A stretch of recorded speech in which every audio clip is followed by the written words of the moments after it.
இந்த கல்லறையில் கிறிஸ்துவுக்குள்ளாக மரித்தவன் இருக்கிறான். இங்கே பாதி பேர் ரட்சிக்கப்பட்டவர்கள், பாதி பேர் அவிசுவாசிகள் ரட்சிக்கப்பட்டார். இந்த கல்லறையில் இருக்கனுடைய ஆவி ஆத்மா பரலோகத்தில் இருக்கிறது. ரகசிய வருகையில இயேசு திடீரென்று மத்திய வானத்தில் வரும் பொழுது தன்னோடு கூட அந்த கல்லறையில் இருக்கிற மனிதனுடைய ஆவியையும் ஆத்மாவையும் கொண்டு வருவார். அப்பொழுது இந்த கல்லறையில் இருக்கிற சரீரம் எழும்பும். கிறிஸ்துவும் மருத்துவருடைய ஆவி. இத நின்று கொண்டிருக்கிற விசுவாசி பார்ப்பான். இப்ப எங்க அப்பான்னு எடுத்துக்காங்களே, எனக்கு ஒரு சந்தேகம், எங்க அப்பா உயிர் தழுவாரா மாட்டாரா? பவுல் அதான் எழுதுகிறார், நித்திரை அடைந்தவர்கள் நிமித்தம் நீங்க துக்கித்து மற்றவர்களை போல இருக்க மனதில்லை. கிறிஸ்துவாமே வானத்திலிருந்து வருவார். அப்பொழுது கிறிஸ்துவுக்கு மரித்தவர்கள் உயிரோடு எழும்புவார்கள். பின்பு உயிரோடு இருக்கும் நாமும். எங்க அப்பாவை பார்ப்பேன். இது எங்க அப்பா எழும்புனது. நான் இப்ப உதாரணம், இதுல ஒரு ஆளு எங்க அப்பான்னு வைங்களேன், இந்த நான் பாக்குறேன் எங்க அப்பா எழும்பியாச்சு. இதுல இந்த ஏதோ ஒரு ஆளு எங்க அப்பா. நான் தேங்க்யூ ஆல் ஃபார் கமிங். கர்த்தருக்கு கடைசி பாகத்துல வந்து நிற்கிறோம். எபிரேய புத்தகம் கடைசி பாகம். இன்னும் போனா அது போய்கிட்டே தான் இருக்கு. அதனால எனக்கு இது இந்த நாள்ல கன்க்ளூஷனோடு முடித்து விடலாம் என்று இருக்கிறேன். இந்த எபிரேய புத்தகம் ஒரு முக்கியமான புத்தகம். தயவுசெய்து ஒவ்வொரு பகுதிகளாக நீங்க போய் சமயம் கிடைக்குமானால் பார்க்கலாம். ஏன்னா விசுவாசத்துல நாம் எப்படி வீரர்களாய் மாற வேண்டும், இயேசுவை ஏற்றுக்கொண்டது நிமித்தமாக நமக்கு பெரிய பாக்கியவான்கள். இப்ப நீங்க யூதர்களுக்கு எந்த அளவுக்கு ஆசீர்வாதங்கள் இருக்குதோ அதே அளவுக்கு நமக்கும் உண்டு. காரணம், இயேசு கிறிஸ்து மூலமாய் நமக்கு அந்த பாக்கியத்தை பெறுகிறோம். இந்த எபிரேய புத்தகத்துல படிக்கிறது அதுதான். அது எபிரேயர்களுக்கு எழுதப்பட்டிருந்தாலும் நமக்கும் தாராளமாக பொருந்தும். நீ நம்பி இருக்கிற ஆண்டவர் எல்லாவற்றிற்கும் மேலானவர் என்பதை பார்க்கிறோம். அதான் நம்ம இந்த பகுதிகளில் இருந்து இந்த நாள்ல கற்றுக்கொள்ள போகிறோம். எபிரேயர் நிறுவனம் இறுதி பார்வையில் கடைசி பாகம். நான் ஏற்கனவே உங்களுக்கு இதை காட்டி இருக்கிறேன். அதாவது 3 பகுதிகளாக பிரித்து இயேசு கிறிஸ்துவின் மகத்துவம், தீர்க்க தரிசிகளுக்கு மேலானவர், தூதர்களுக்கு மேலானவர், மோசேக்கு மேலானவர். அப்படியான நல்லா யோசிச்சு பாருங்க. அதாவது யூதர்கள் மோசேயே பெரிய ஒரு தீர்க்க தரிசி அவர்களுக்கு. ஆபிரகாம்னால பெரிய ஒரு அவங்களுக்கு தகப்பன். ஆனா இங்க என்ன எபிரேய புத்தகத்தை ஆக்கியவர் என்ன எழுதுகிறார், இவர்கள் எல்லாவற்றுக்கும் மேலானவர். ஓகேதான், மேலானவர் இருக்கட்டும். ஆனா உங்களுக்கும் எனக்கும் உள்ள ஒரு பாக்கியம் என்ன தெரியுமா? அந்த மேலானவர் நம்முடைய ஆண்டவர், நம்முடைய ரட்சகர். You need to feel proud of having Jesus as your savior because he is greater than the prophets, he is greater than the angels, he is greater than Moses. இப்படி நீங்க பார்க்க போனீங்கன்னா இந்த எபிரேய புத்தகத்துல கன்க்ளூஷன்ல உங்களோட பேசி கொண்டிருக்கேன். இதுல திருப்பியும் கொஞ்சம் கொஞ்சம் வரும் detail. But you need to feel proud of having Jesus. உங்களுக்கு இயேசுவை சொந்த ரட்சகராக ஏற்றுக்கொண்டபடினால நாமும் நம்முடைய சந்ததிகளும் நம்முடைய பிள்ளைகளும் பிள்ளைகளின் பிள்ளைகளும் ஆசீர்வதிக்கப்படுகிற சந்ததிகள். எப்படி யூதர்கள் ஆசீர்வதிக்கப்பட்டிருக்கிறாங்களோ, நீங்க கேட்கலாம், யூதர்கள் இன்னும் அந்த நம்மள மாதிரி இயேசு கிறிஸ்துவை ஏற்றுக்கொள்ளலையே. அடுத்த ரோமர் புத்தகத்தை படிக்கும் பொழுது அதுல விளக்கம் அதுல இருக்கு, ரொம்ப அழகா இருக்குது. ஆண்டவர் கொஞ்சம் வெயிட் பண்ணிட்டு இருக்காரு. ஏன்னா புறஜாதிகளும் இந்த ஆசீர்வாதத்தை சுதந்திரத்துக் கொள்ள வேண்டும். ஆபிரகாமுக்கு கொடுக்கப்பட்ட ஆசீர்வாதங்கள் உங்களுக்கு தெரியும். உன்னை ஆசீர்வதிக்கிறவர்கள் ஆசீர்வதிப்பு, சபிக்கிறவர்கள் சபிப்பு, பூமியில் உள்ள அம்சங்கள் எல்லாம் உன் மூலம் ஆசீர்வதிக்கப்பட்டிருக்கும். இப்ப நாம யூதர்களுடைய அவ்வளவு ஆசீர்வாதங்களும் நமக்கு வந்திருக்கிறது. காரணம்,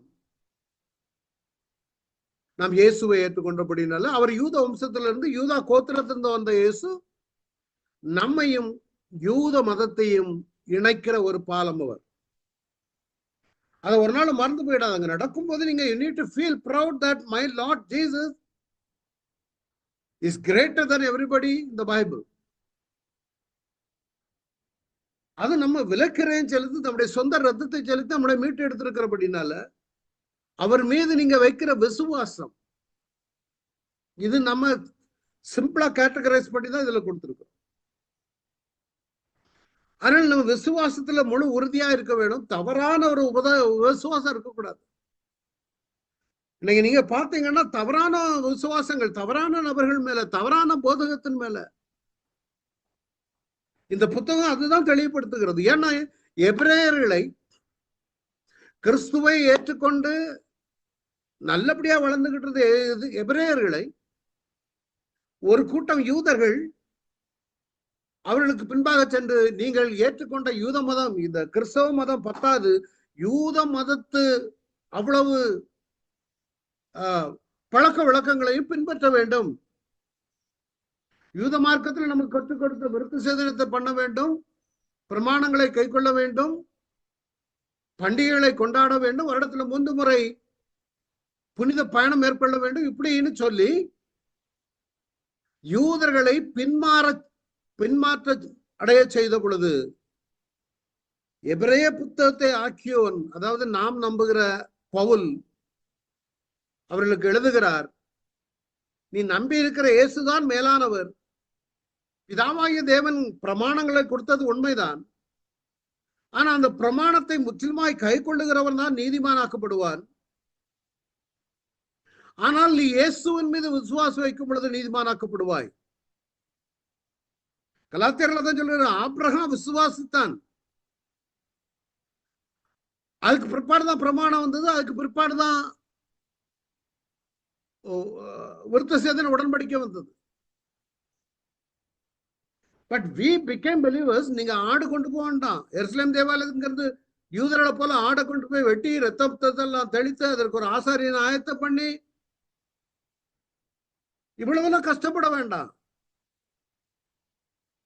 நீ வானத்துக்கு போக வேண்டாம், பூமிக்கு போக வேண்டாம். வானத்துக்கு போய் அவர் வானத்திற்கும் சென்றார், பூமிக்கும் சென்றார், பூமியிலிருந்து திரும்ப உயிரோட வந்தா ரோமர்ல தான் சொல்லுகிறார்.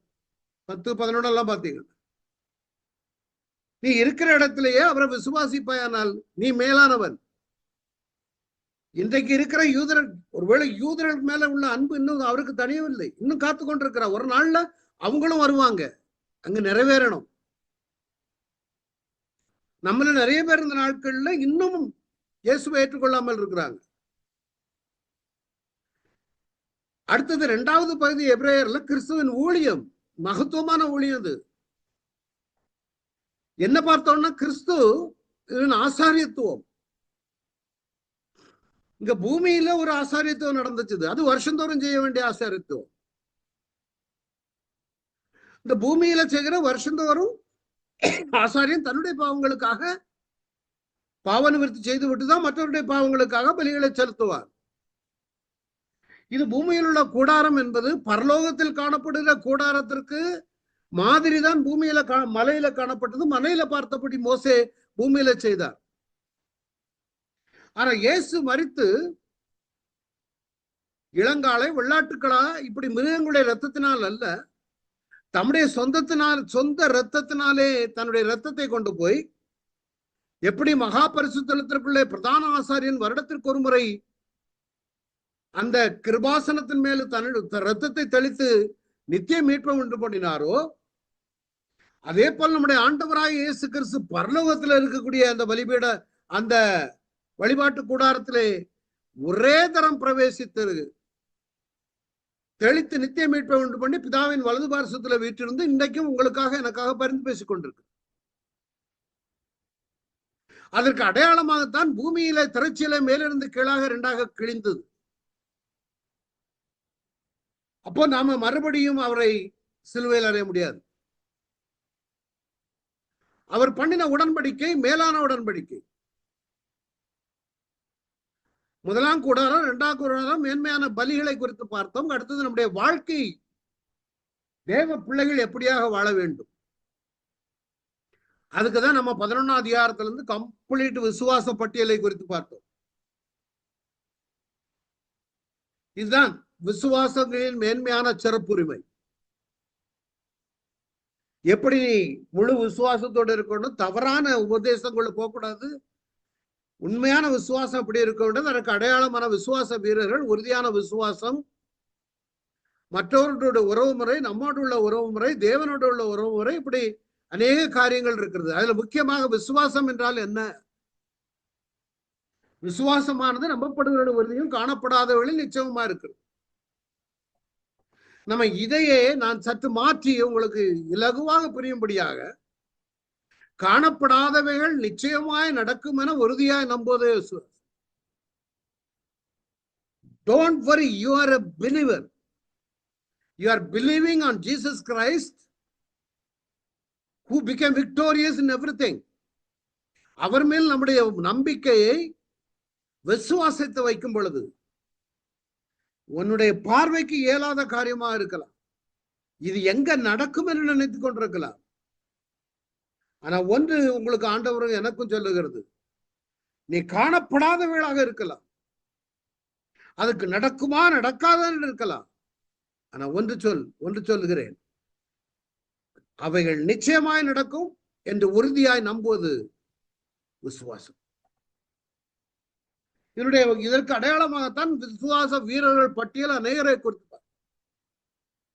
இன்றைக்கு கிறிஸ்துவை எத்தனை முறை அடிக்கலாம்?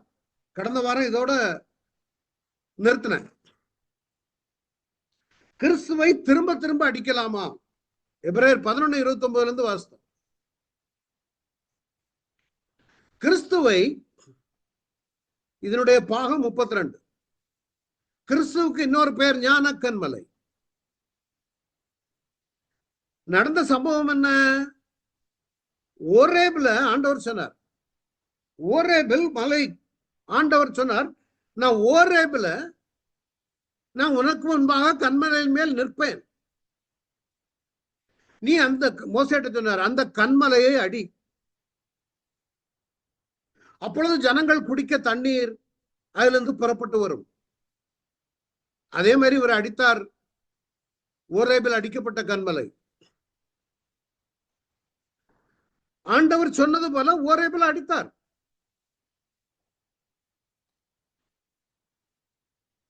நீ அந்த கன்மலையை அடி, அப்பொழுது ஜனங்கள் குடிக்க அதிலிருந்து தண்ணீர் புறப்பட்டு வரும். அப்படியே மோசே இஸ்ரவேல் மூப்பரின் கண்களுக்கு முன்பாக செய்தார். ஆனா அதே சம்பவம் கிட்டத்தட்ட 39 வருடங்களுக்கு பிற்பாடு இப்போ மோவாபிய தேசம் வரை போயாச்சு. 2ஆம் முறையும் தண்ணீர் இல்லாதபடினால முறுமுறுக்க ஆரம்பித்தார்கள். 2ஆம் முறை முறுமுறுத்ததும் ஆண்டவர் நீங்க மோசே முறையிடுகிறார். ஜனங்கள் மீண்டும் தண்ணி இல்லாம இருக்கிறாங்க. வர வழியிலெல்லாம் அவங்க முறுமுறுப்புகளுக்கு அளவில்லை. தண்ணி இல்லைன்னா முறுமுறுப்பு, சாப்பாடு அதை சாப்பிட்டு இதாகி போச்சு. நாங்க எங்க ஊர்ல வெள்ளரிக்காயிலும் கும்பளக்காயிலும் காட்டு நிம்மதியா இருந்தோம். இந்த வனாத்திரத்துல விழுந்து செத்தா பரவாயில்ல, தேவையில்ல. மீரியாம் மோசைக்கு எதிராக முறையிட்டது, இப்படி அநேக காரியங்கள் ஒரே முறுமுறுப்பு தான். காடை கேட்டாங்க, கருது வாயில இருக்கும் பொழுதே அக்னி வந்தது. கிப்போ தத்ராவான்னு பிறந்த இடத்துக்கு தத்தாவா, கிப்ரோ தத்தாவா. இப்படி அநேக சம்பவங்கள் நடந்து வரும் பொழுது 2வது முறை தண்ணீர் வேணும். இப்ப நான் இயேசுவை ஏன் 2 முறை அடிக்க கூடாது என்பதற்கு விளக்கம் கொடுத்து கொண்டிருக்கிறேன். 2வது முறை மோசே ஆண்டவரிடம் முறையிட்ட பொழுது ஆண்டவர் சொன்னார், நீ கோலை எடுத்துக்கொண்டு நீயும் சகோதரனாய ஆரோனும் சபையாரை கூடி வர செய்து அவர்களுக்கு முன்பே கண்மலையை பார்த்து பேசுங்கள். அதான் முக்கியம். நீ பேசு, அப்பொழுது அது தன்னிடத்தில் உள்ள தண்ணீரை கொடுக்கும். இப்படி நீ அவர்களுக்கு கண்மலையிலிருந்து தண்ணீர் புறப்பட பண்ணி சபையாருக்கும் அவர் மிருகங்களுக்கு குடுக்கி கொடுப்பாய். நல்லதான் சொன்னார். அங்க அடின்றார், இங்க பேசு என்றார். அப்பொழுது மோசே என்ன செய்கிறார் பாருங்க, கோவம் வந்துட்டு அங்க இவன் வந்து முறுமுறுத்துட்டே இருக்கிறனால அவன் ஒரு இரிட்டேஷன் மூடுல இருந்து கொண்டிருக்கிறார் மோசே.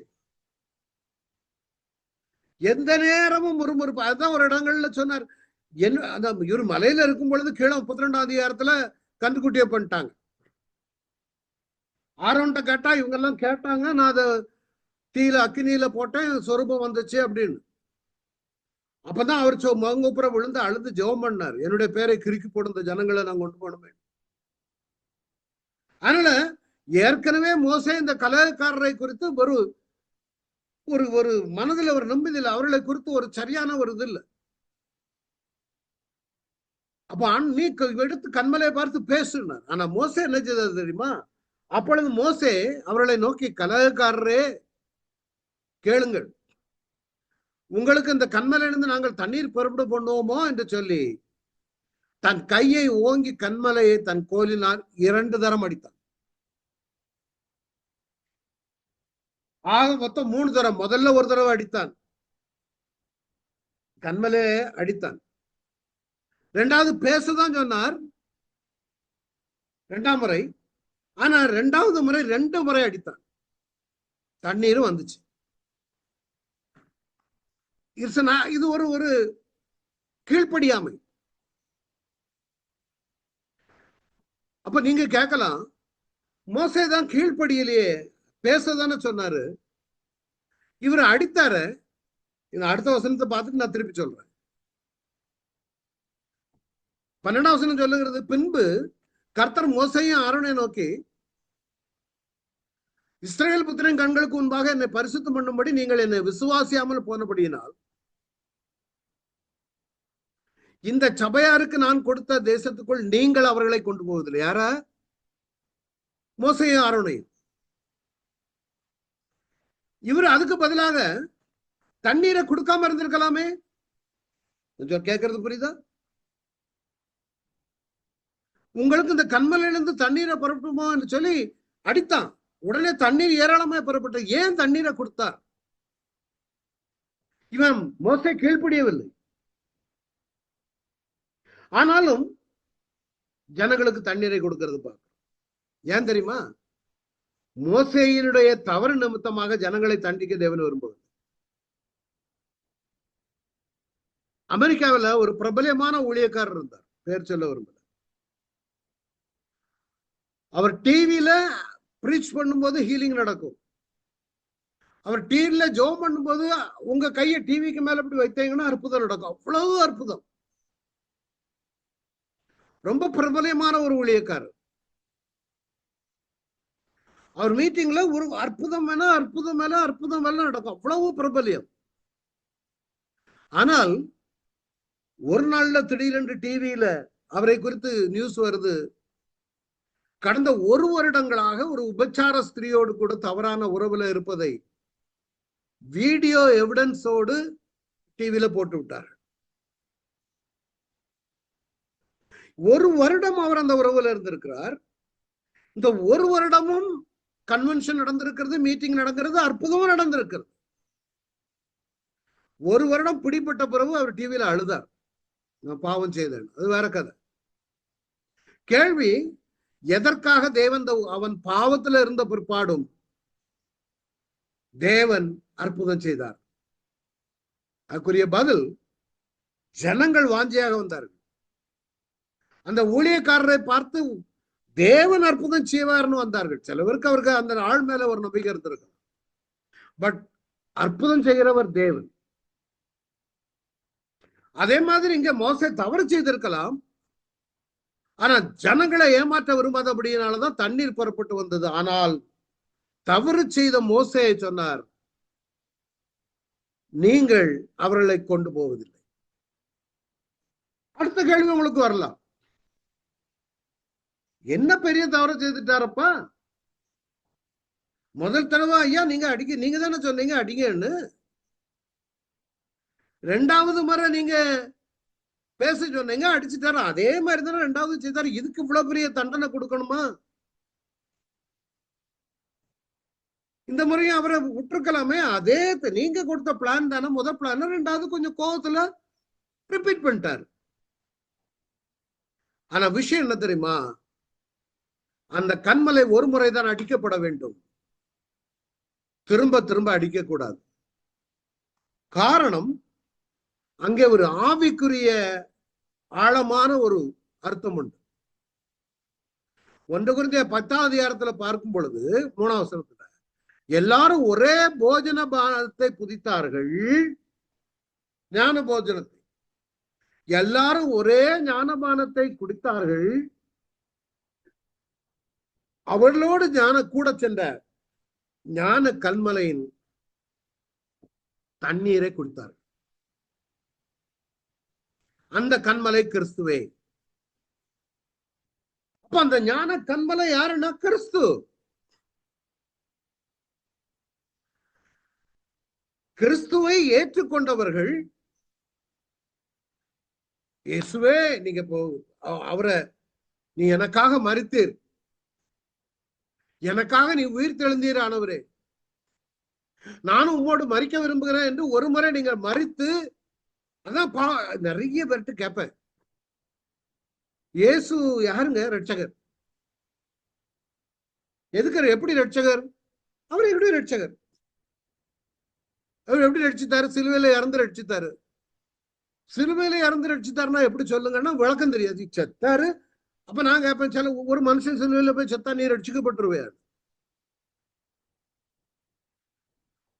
அது காரணம் அவர் நிறைய பேருக்கு தெரிய, கிறிஸ்தவர்களுக்கு தெரியறது இல்லை. அப்புறம் சொல்லுவேன், அவர் மரித்தார் அல்லவா, நீயும் அவரோடு கூட மரிக்க வேண்டும். உன்னுடைய நாவினால் அறிக்கை இடும் பொழுது, விசுவாசத்தை அறிவிக்கும் பொழுது, நீயும் அவரோடு மரித்து அவர் உயிர்த்தெழுந்து வந்தது போல நீ உயிர்த்தெழுந்து வரும் பொழுது கிறிஸ்தவனாக மாறுகிறாய், கிறிஸ்துவின் ஆவியோடு. அப்ப அந்த கிறிஸ்துவை ஒரு முறை தான் அடித்து ரட்சிக்கப்பட்டவன் திரும்ப திரும்ப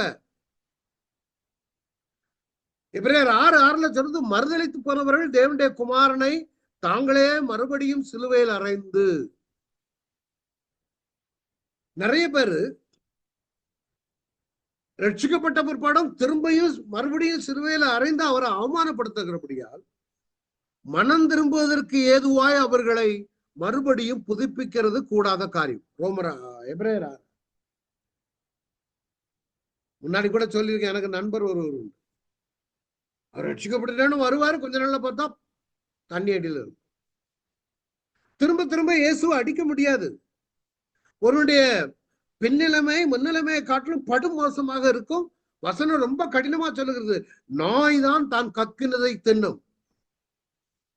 எபிரேயர் 10:29 சொல்லுது, தேவனுடைய குமாரனை காலின் கீழ் மிதித்து தன்னை பரிசுத்தம் செய்த உடன்படிக்கையின் ரத்தத்தை அசுத்தம் என்றெண்ணி. நீ இயேசுவை மறுதலிக்கும் பொழுது, இயேசுவை ஏற்றுக்கொண்டு திருப்பியும் பழைய பாவ வாழ்க்கைக்கு போகும் பொழுது, அந்த பரிசுத்தமான இரத்தத்தை நீ அசுத்தம் என்று எண்ணுகிறாய். கிருபையின் ஆவியை நீ நிந்திக்கிறாய். ஆனபடியினால் நீ கொடிதான ஆக்கினைக்கு பாத்திரவானாய் இருக்கிறாய்.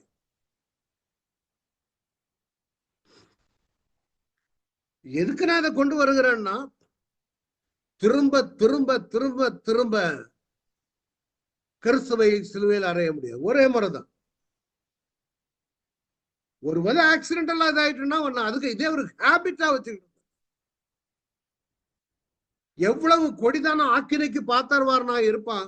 அப்படிப்பட்டவர்களை மறுபடியும் புதுப்பிக்கிறது கூடாத காரியம். இது ஞான கண்மலையை குறித்து எடுக்கப்பட்ட பாடம். நிறைய விட்டுட்டு இப்ப நம்ம சிம்சோனை குறித்து பார்த்தோம். 39வது பகுதியிலிருந்து சிம்சோனை குறித்து பார்த்தோம். இவனுடைய விசுவாசம், நம்பிக்கை, அவன் எப்படி விழுந்து போனான், சிம்சோன் செய்த தவறுகள் என்ன, இது இவருடைய சரித்திரம் நியாயாதிபதிகள் 13-16 வரை இருக்குது. இவன் நசரேய விரதம், அவங்க அம்மா அப்பா எல்லாம் இருந்து அப்படி வளர்க்கப்பட்டவன், நசரேய விரதத்துல வளர்ந்தவன். நசரேய விரதம் என்றால் என்ன, இதெல்லாம் விளக்கமாக எடுத்தோம். நாமும் பிரித்தெடுக்கப்பட்டவர்கள், நாமும் நசரேய விரதர்கள். இது ஒரு நாள் மறந்து போகக்கூடாது. நசரேய விரதம் என்றால் என்ன தெரிஞ்சிருக்க வேணும். எண்ணாகம 6ஆம் அதிகாரத்துல பார்த்தா தெரியும். நசரேய விரதத்தை குறித்து முக்கியமாக 3 கருத்துக்களை பார்த்தோம். மது அருந்தக்கூடாது, தலை சவரன் பண்ணக்கூடாது, பிணங்களை தொடக்கூடாது. இது ஒரு நசரேய விரதம் பொருத்தனை எடுத்து செய்கிறது. இந்த பொருத்தனை தாயாருக்கும் பொருந்தும். அந்நாளை எடுத்தீங்கன்னா நசரேய விரதம். மது அருந்த மாட்டாங்க, முடி வெட்ட முடியாத மாதிரி பிணத்தண்டை செல்லக்கூடாது. சிம்சோனுடைய தாயார் அப்படி நசரேய விரதம் இருந்தவர்கள். மரியாதை இது எடுத்தாலும் நசரேய விரதம் இருந்தவர்கள். தங்களை பரிசுத்தத்தை காத்துக் கொள்ளுகிறார்கள், அவங்களுக்குள்ள வளர்கிற பரிசுத்த வித்து நிமித்தமாக. 2:6 சொல்லுகிறது, அவன் நசரேனா இருக்கும் நாளெல்லாம் கர்த்தருக்கு பரிசுத்தமா இருப்பான். Protection, identification and separation. இதான் தலைச்சவன். இந்த மூன்றுமே ஒரு நசரேயம் விரதம் எடுத்தவனுக்கு அடையாளம். இதெல்லாம் நான் பாட்டா எடுத்தேன். இந்த நசரேய விரதத்துல இந்த மூன்றையும் மீறினவன் சிம்சோன். அவன் சிங்கம் செத்து கடந்து அதுல உள்ள தேனை எடுத்து சாப்பிட்டான். Fermented drink. ஒரு சூழ்நிலையில அந்த ஸ்திரீ தலைமுறை சவரம் செய்தாகிவிட்டது. பின்ன பிணத்தண்ட போனது உங்களுக்கு தெரியும். செத்த சிங்கத்தின் சரீரத்திலிருந்து தேன் எடுத்து சாப்பிட்டான். நாமளும் அதே மாதிரி செப்பரேட்டட். Be careful. உங்களையும் என்னையும் இன்னைக்கு வஞ்சிக்கிற அநேக காரியங்கள் நம்ம கையில இருந்துகிட்டு இருக்கு. நான் எப்பவும் உங்களுக்கு சொல்லக்கூடியதுதான். யாரை விழுங்கலாமோன்னு வகை தேடுகிறது. நம்முடைய குழந்தைகளை வஞ்சிக்கிற காரியம் அவைகள் தான்.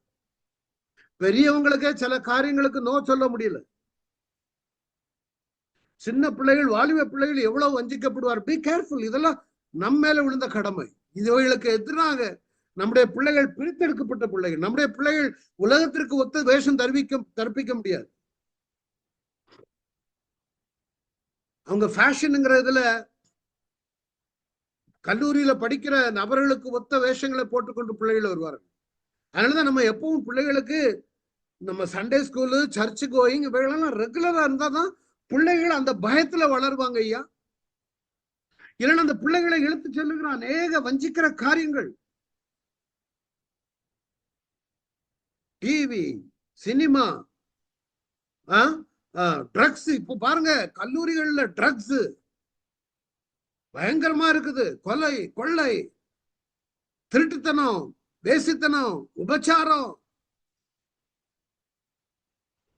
அப்போ இந்த ஒரு பயங்கரமான உலகில நாமையும் நம்முடைய பிள்ளைகளையும் காத்துக் கொள்ள வேண்டுமானால் நீங்களும் நசரேய விரதம் எடுத்து ஒரு சிம்சோனை பெற்று எடுத்திருக்கலாம். ஆனால் அவன் எதை செய்யக்கூடாதோ அதை போய் செய்து எல்லாவற்றையும் இழந்து போனா பின்னால ஆண்டவர் கிருபையா இருக்கு. நாம் அவர் வரும் பொழுது காணப்பட வேண்டும். இது நம்மேல் விழுந்த கடமை. அடுத்தது உயிர்த்தெழுந்து மரித்தவர்கள் என்ற தலைப்புல ஒரு கொஞ்சம் பார்த்தோம். யாரெல்லாம் இவங்க எல்லாம் உயிர்த்தெழுந்து திரும்பியும் மரித்தவர்கள். சாரிபாத் உதவியின் மகன், சூனேமியாளின் மகன், எலிசாமின் எலும்பில் பட்டு உயிர்த்தெழுந்த மனிதன், இவங்க எல்லாம் உயிர்த்தெழுந்து திரும்பி இறந்து போனாங்க. நாயின் ஒரு உதவியின் மகன், ஜெபாலை தலைவருடைய எவீரின் மகள் லாசரு தொற்காலின் அர்த்தம் கொள்ள தபித்தாள். இவங்கெல்லாம் ஒரு தடவை மரித்து திரும்பியும் உயிர்த்தெழுந்து திரும்பியும் மரித்து போனார். உலகத்தில் உள்ளது போல. ஆனால் உயிர்த்தெழுதல் என்று ஒன்று இருக்கிறது. ரகசிய வருமையில உயிர்த்தெழுகிறது வேற. அதுல உயிர்த்தெழுதலின் வரிசையை குறித்து பார்த்தோம். இதெல்லாம் நாம இந்த உயிர்த்தெழுதல்ல காணப்பட வேண்டும். அதுக்காக வேண்டிதான் நான் வெளியே எடுத்துக்கொண்டிருக்கிறேன். இவைகளெல்லாம் நான் ஆங்காங்கே எடுத்ததை கோர்வையாக்கி உங்களுக்கு கொண்டு வந்து கொண்டிருக்கிறேன். நிறைய இருக்குது. 23 ஸ்லைடு போயிருக்க, மொத்தம் 59 ஸ்லைடு வச்சிருக்கிறேன். இன்னும் ஒரு 40 ஸ்லைடு எடுத்துடலாம், பார்ப்போம். முதலாவது வரிசையில இயேசு கிறிஸ்து, பழைய ஏற்பாட்டு பரிசுத்தவான்கள், சபை ரகசிய வருகையில எடுத்துக்கொள்ளப்படுதல். இன்னைக்கு ரகசிய வருகையை குறித்து எடுக்க போகிறேன். அப்புறம் வெளிப்படுத்தின விசேஷம் 11ஆம் அதிகாரத்தில் காணப்படுகிற 2 சாட்சிகள். இன்னும் சில பழைய ஏற்பாட்டு பரிசுத்தவான்கள் என்று சொல்லும் பொழுது, இயேசு உயிர்த்தெழுந்த பொழுது கல்லறையில் திறக்கப்பட்டு சில மனிதர்கள் காணப்பட்டார்கள் அப்படின்னு. அந்த இடங்கள்ல அந்தந்த பகுதிகளில் நீங்க போய் பாருங்க. அப்புறம் அர்மகதான் யுத்தத்துல கொஞ்சம் பேர் உயிர்த்தெழுவாங்க, பழைய ஏற்பாட்டு பரிசுத்தவான்கள். உபத்திரவ கால பரிசுத்தவான்கள் உயிர்த்தெழுவார்கள். கடைசியில வெள்ளை சிங்காசன நியாய தீர்ப்பு வரும் பொழுது அங்கே மரித்த அவிசுவாசிகள் உயிர்த்தெழுவார்கள். இதுல மரணம், அதாவது 2 முறை பிறப்பு, 1 முறை பிறப்புன்னு நிறைய உங்களுக்கு எடுத்த. ஆண்டவருடைய வருகை தாமதிக்குமானால், நல்லா கவனிச்சுக்காங்க, ஆண்டவருடைய வருகை, இப்ப ஆண்டவர் வரப்போறாரு, காத்துக்கிட்டு இருக்கோம். ரகசிய வருகைக்காக காத்து கொண்டிருக்கிறோம். இப்ப ஆண்டவருடைய வருகை தாமதிக்குமானால், இப்ப எனக்கு, நான் 1 முறை பிறந்தவன். 1 முறை பிறந்தவனுக்கு, அதாவது 1 முறை பிறந்தவன்னா ரட்சிக்கப்படாதவன், 2 மரணம் உண்டு. நல்ல கவனிங்க, சிலவங்களுக்கு இது கன்ஃபியூஸ் ஆகும். 1 முறை வழக்கமாக தாயின் வயிற்றில் பிறக்கிறவன், அவனுக்கு ஆண்டவருடைய வருகை தாமதிக்குமானால் இயற்கை மரணம் வந்து வயசாகி இறந்துட்டாங்க. ஒரு மனுஷன் ரட்சிக்கப்படாமல் வயது முதிர்ச்சியினாலோ அல்லது ஆக்சிடென்ட்லயோ அல்லது வியாதியிலையோ இறந்துட்டார். ஒரு மரணம். வெள்ளை சிங்காசன நியாய தீர்ப்பு இருக்கு பாருங்க, அங்க இந்த இறந்த எல்லாரும் திருப்பி உயிரிழ வேண்டும். யாரு? இந்த 1 முறை பிறந்தவனும் மரித்த அவிசுவாசி. இவர் முதல்ல உள்ளவன் அவிசுவாசி. அப்ப 1 முறை பிறந்தவன் அவிசுவாசி. முதலாவது ஒரு மரணம், 2வது மரணம் வெள்ளை சிங்காசன நியாய தீர்ப்பு வரும் பொழுது அவனை அக்கினி கடல்ல தள்ளுவார். அது 2வது மரணம். ஆனால் 2 முறை பிறந்தவனுக்கு அப்படின்னா, வழக்கமாக முறைமையின்படி, வழக்கமான முறைமையின்படி தாயின் வயிற்றில் பிறந்து அவன் மறுபடியும் ரட்சிக்கப்பட்டவன், இயேசுவை சொந்த ரட்சகராக ஏற்றுக்கொண்டு மறுபடியும் பிறந்தவர். ஒருவன் மறுபடியும் பிறவாவிட்டால் தேவனுடைய ராஜ்யத்தில் பிரவேசிப்பதில்னு வாசிக்கிறோமே, அப்படி மறுபடியும் பிறந்தவனுக்கு ஒரே ஒரு மரணம் உண்டு. அது இயற்கையின் மரணம். 2வது மரணம் வராது. அவன் உயிர் தெழுந்து என்றென்றுக்குமாய் பரலோகத்தில் இருப்பான். இது வருகை தாமதிக்குமானால், வருகை இருக்குமானால் அவன் எடுத்துக்கொள்ளப்படுவான். ஃபார் எக்ஸாம்பிள், 2 முறை பிறந்தவனுக்கு இந்த கூட்டத்துல ரெண்டு கூட்டமும் இருக்காங்க. 1 முறை பிறந்தவனும் இருக்காங்க, ரட்சிக்கப்பட்டு 2 முறை பிறந்தவர்கள், தாயின் வயிற்றில் பிறந்து மறுபடியும் ரட்சிக்கப்பட்டு மறுபடியும் பிறந்தவர்கள் இங்க இருக்கிறார்கள். அப்போ இந்த கல்லறையில் கிறிஸ்துவுக்குள்ளாக மரித்தவன் இருக்கிறான். இங்கே பாதி பேர் ரட்சிக்கப்பட்டவர்கள், பாதி பேர் அவிசுவாசிகள் ரட்சிக்கப்பட்டார். இந்த கல்லறையில் இருக்கனுடைய ஆவி, ஆத்மா பரலோகத்தில் இருக்கிறது. ரகசிய வருகையில இயேசு திடீரென்று மத்திய வானத்தில் வரும் பொழுது தன்னோடு கூட அந்த கல்லறையில் இருக்கிற மனிதனுடைய ஆவியையும் ஆத்மாவையும் கொண்டு வருவார். அப்பொழுது இந்த கல்லறையில் இருக்கிற சரீரம் எழும்பும். கிறிஸ்துவும் மருத்துவருடைய ஆவி. இத நின்று கொண்டிருக்கிற விசுவாசி பார்ப்பான். இப்ப எங்க அப்பான்னு எடுத்துக்காங்களேன். எனக்கு ஒரு சந்தேகம், எங்க அப்பா உயிர் தழுவாரா மாட்டாரா?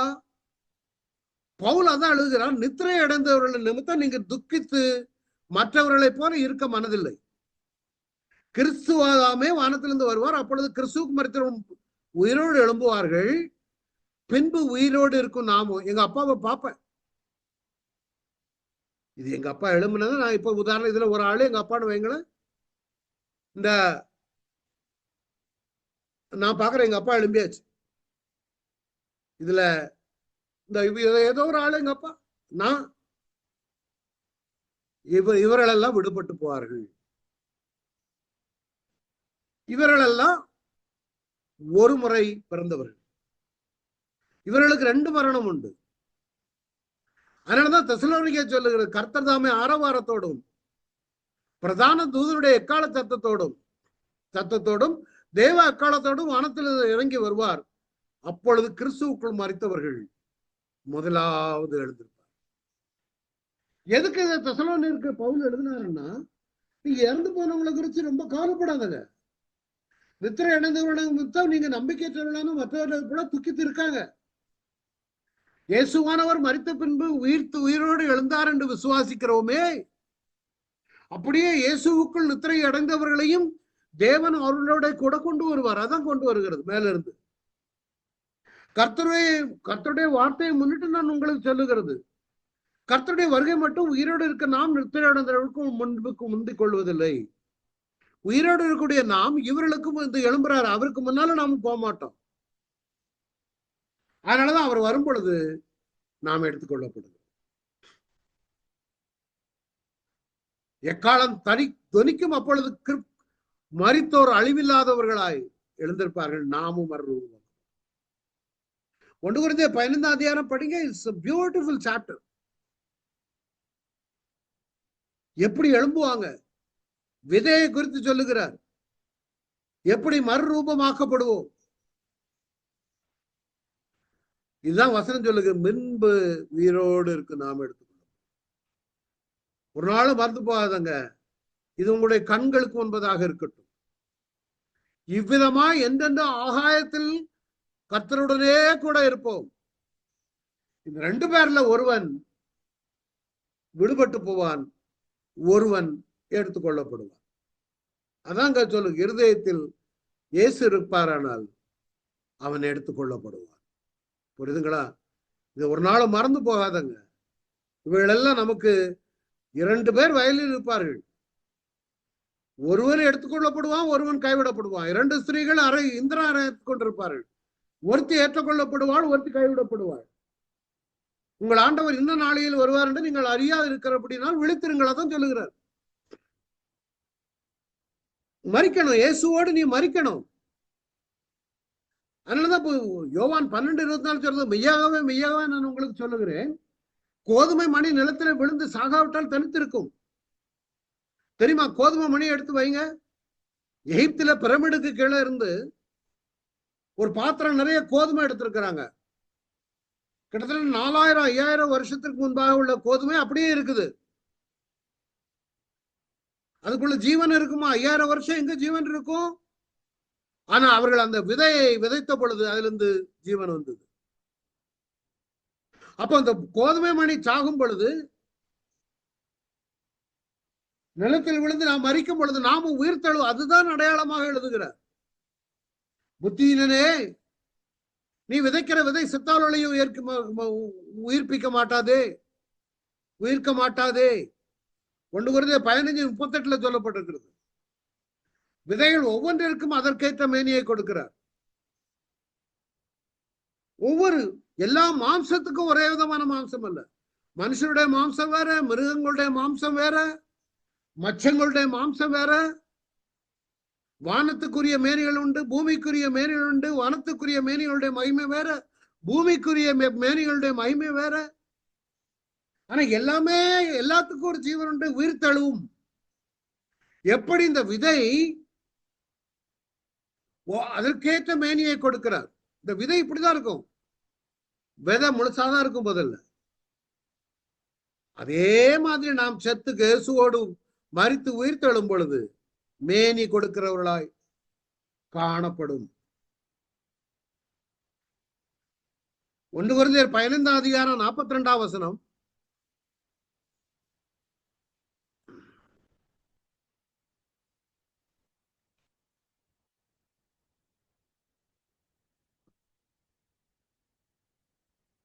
நான் பேசுறது கேக்குதா? இன்டர்நெட் அன்ஸ்டேபிள்னு வருது. உங்களுக்கு அன்மியூட் பண்ணிருக்கேன். டெல்விஸ் அப்பப்ப கட் ஆகுதுண்ணே. ஆமா, இடையில இடையில ஒரு 5-6 தடவை ஹேங் ஆகி வருது. கேக்குது, ஆனா ஒரு 10 நொடி 15 நொடி வந்து கட் ஆகுது, ஒன்னும் பேச்சே வரல. அதான் அங்க இன்டர்நெட் அன்ஸ்டேபிள் எனக்கு வந்துகிட்டே இருக்குது, ஒன்னும் செய்ய முடியாது. Okay, please bear with me. Okay, let's continue. அப்படியே கண்டினியூ பண்ண முடியுது இல்ல? Hello hello, praise Lord pastor. நான் கண்டினியூ பண்ணலாம்ல? பண்ணுங்க பாஸ்டர். ஓகே பண்ணுங்க.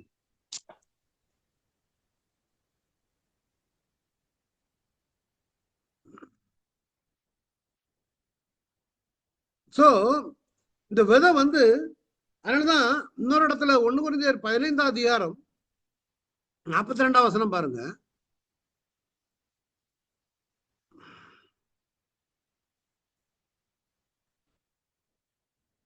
ஒன்னு கொரிந்தியர் 15, அதான் இந்த அதிகாரம் ரொம்ப ஒரு முக்கியமான அதிகாரம்.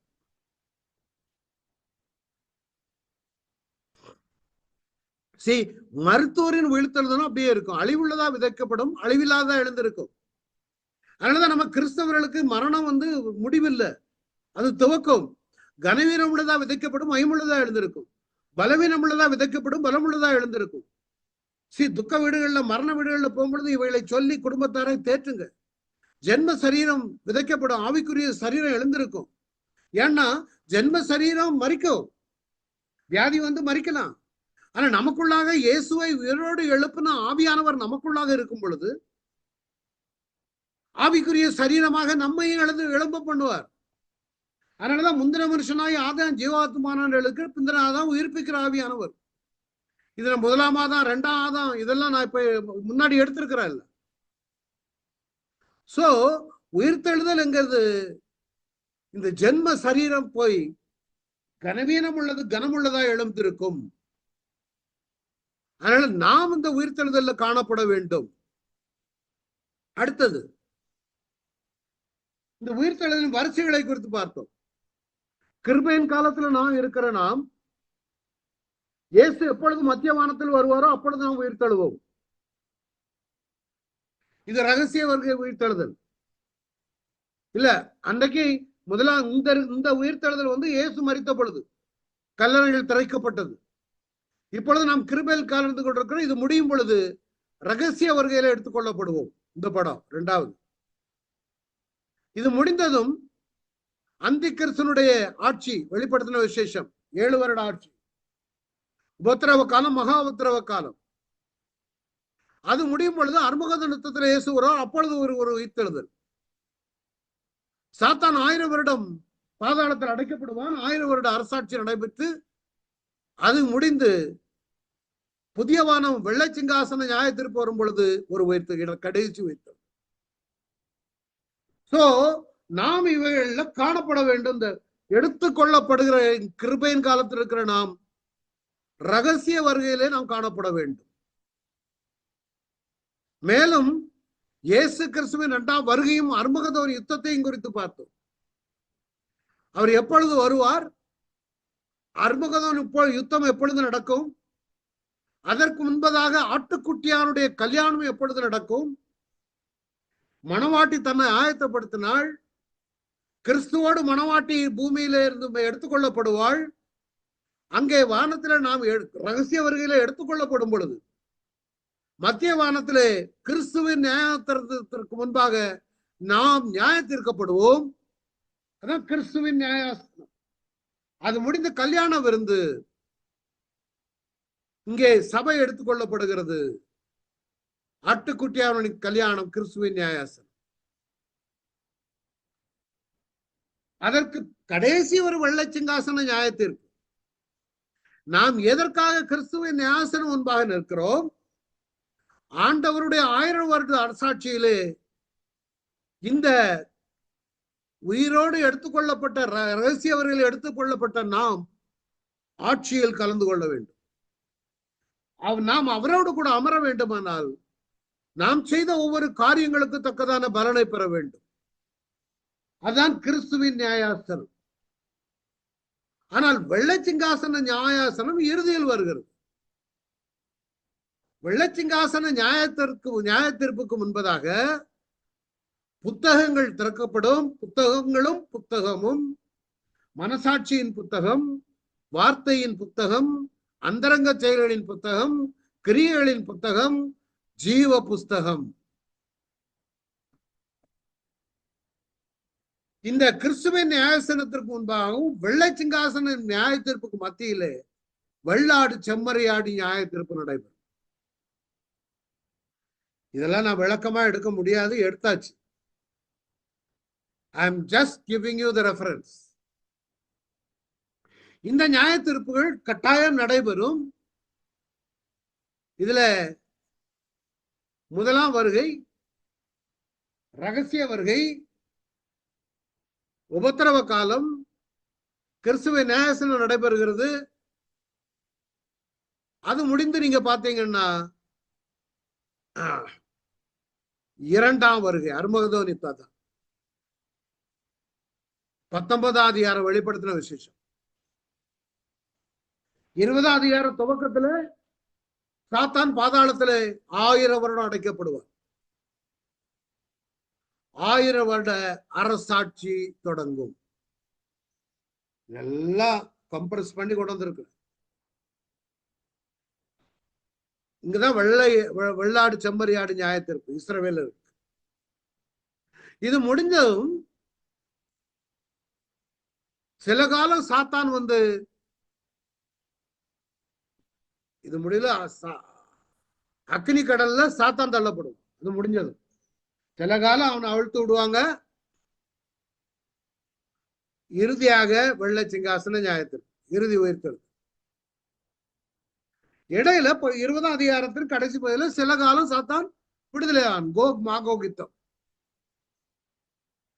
அர்மகதோன் கடைசியில கள்ள தீர்க்கதரிசியும் அந்தி கிறிஸ்துவும் அக்னி கடல்ல தள்ளப்படுவாங்க. சாத்தா மாத்திரம் இருக்கான்.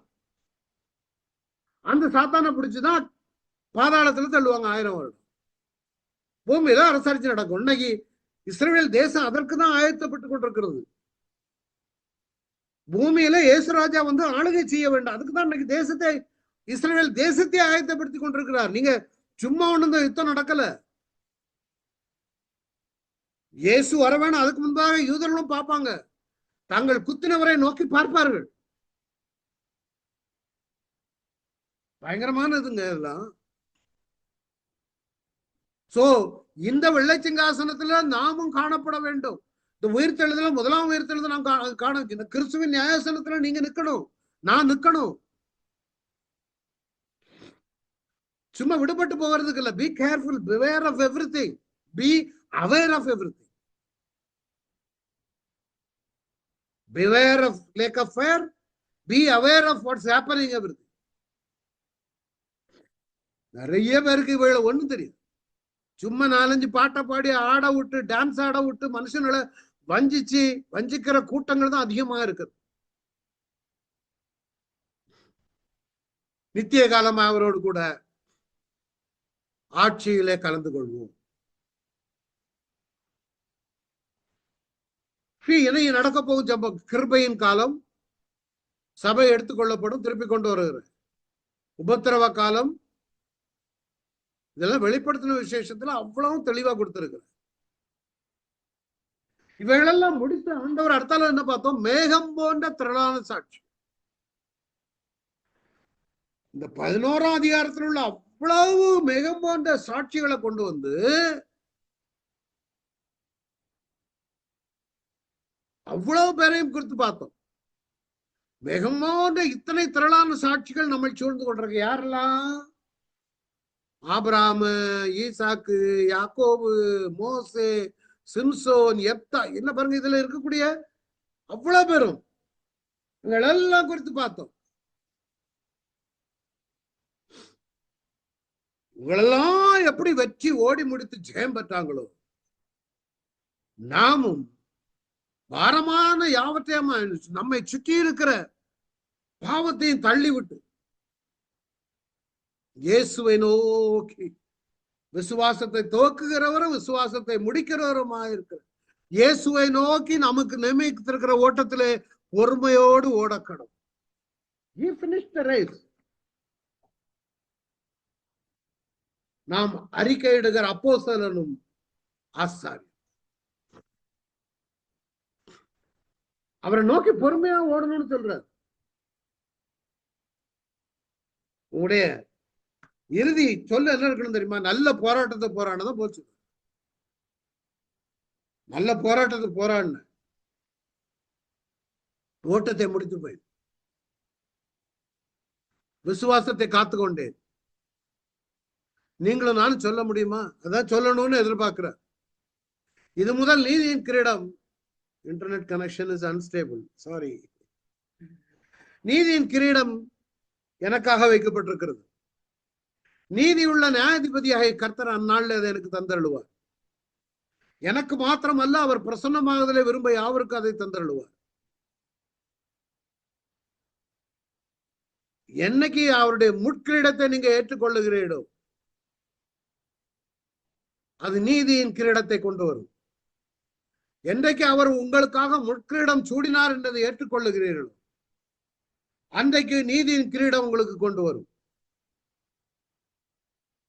என்றைக்கு அவர் நியமித்த ஓடி முடித்த ஓட்டத்துல நீங்களும் நானும் ஓடிக்கொண்டிருக்கிறோமோ, நமக்கு நீதியின் கிரீடம் வரும்.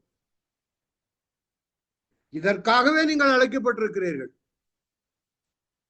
ஏனெனில் கிறிஸ்து உங்களுக்காக பாடுபட்டு நீங்கள் தம்முடைய அடிச்சுவடுகளை தொடர்ந்து வரும்படி உங்களுக்கு மாதிரியை பின்வைத்து போனார்.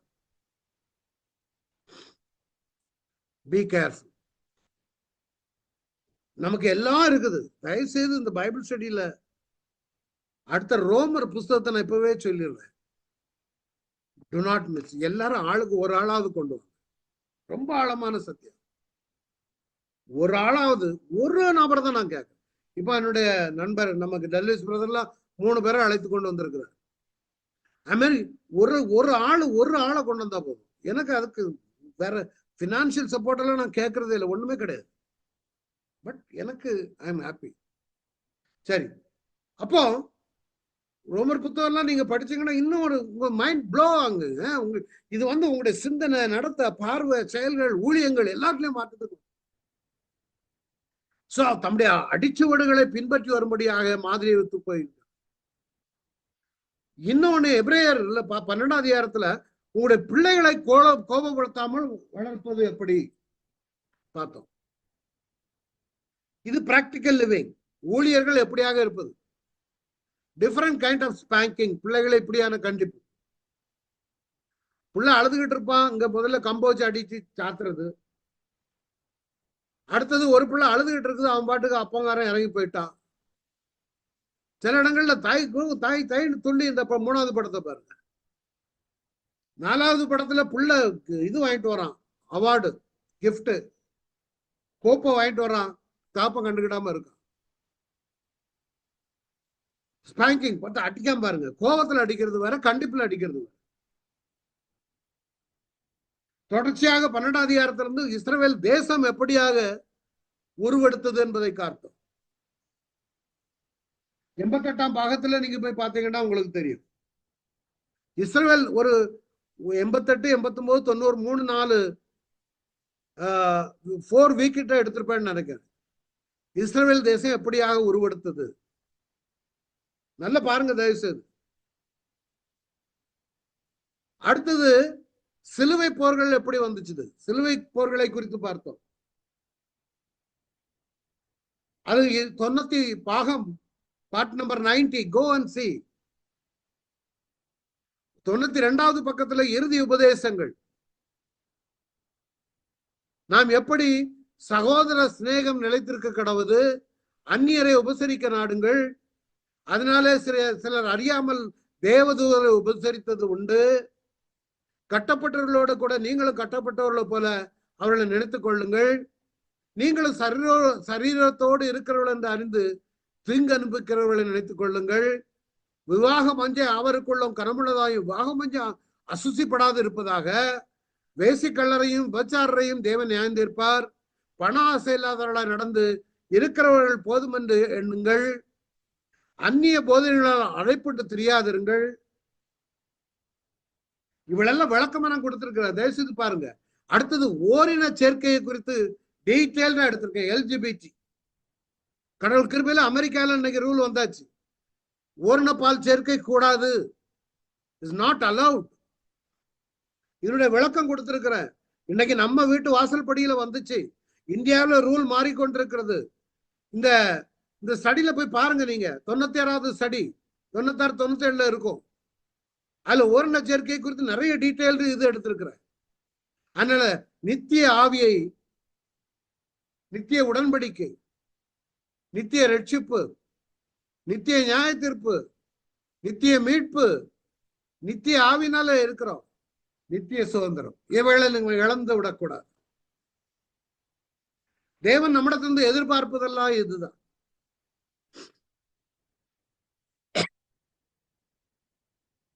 கடந்த 2 வருடம் ஆகிவிட்டதுன்னு நினைக்கிறேன்.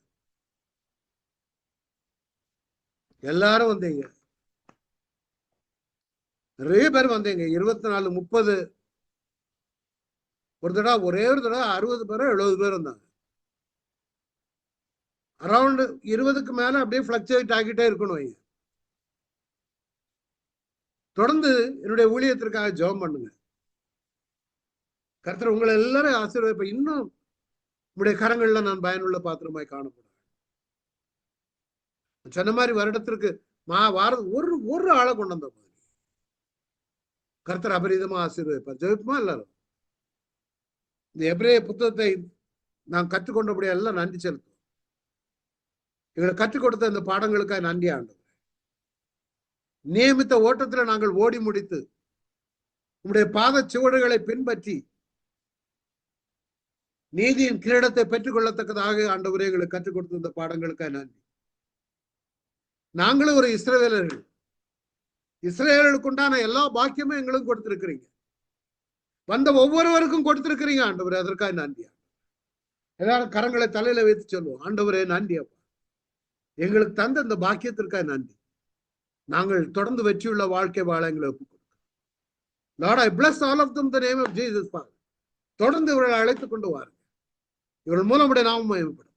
ஆளுகை செய்ய அன்பு இயேசுவின் மூலம் பிதாவே, ஆமென். என் ஆத்மாவே கர்த்தரை ஸ்தோத்திரி. என் முழு உள்ளமையோட பரிசுநாமத்தை ஸ்தோத்திரி. என் ஆத்மாவே கர்த்தரை ஸ்தோத்திரி. கர்த்தர் செய்த சகல உபகாரங்களை மறவாதே. ஆமென். Thank you all. எல்லாரும் வந்ததுக்கு நன்றி. தொடர்ந்து வாங்க, அழைத்து கொண்டு வாருங்க.